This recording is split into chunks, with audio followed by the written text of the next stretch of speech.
SC వర్గీకరణకు ordinance జారీ చేయాలని స్టేషన్ ఘనపూర్ మాజీ ఎమ్మెల్యే తాటికొండ రాజయ్య డిమాండ్ చేశారు. దళితులకు చెందిన ఎమ్మెల్యే పదవిని కడియం శ్రీహరి అనుభవిస్తున్నారని విమర్శించారు.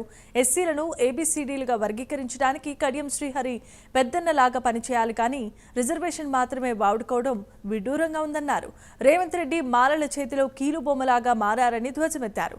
ఎస్సీ వర్గీకరణపై కడియం శ్రీహరి వైఖరి ఏంటో చెప్పాల్సిందిగా రాజయ్య ప్రశ్నించారు. అటు ఆంధ్రప్రదేశ్లో కూడా ఏబీసీల రణం జరుగుతూ ఉన్నది. ఇంత పెద్ద రణం జరుగుతూ ఉంటే అభివక్త ఆంధ్రప్రదేశ్లో మంత్రిగా పనిచేసి బీఆర్ఎస్ ప్రభుత్వంలో వివిధ హోదాల్లో పనిచేసిన కడియం శ్రీహరి నీవు ఎటువైపు,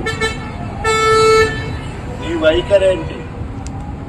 నువ్వు ఏబీసీడీలకు అనుకూలమా వ్యతిరేకమా?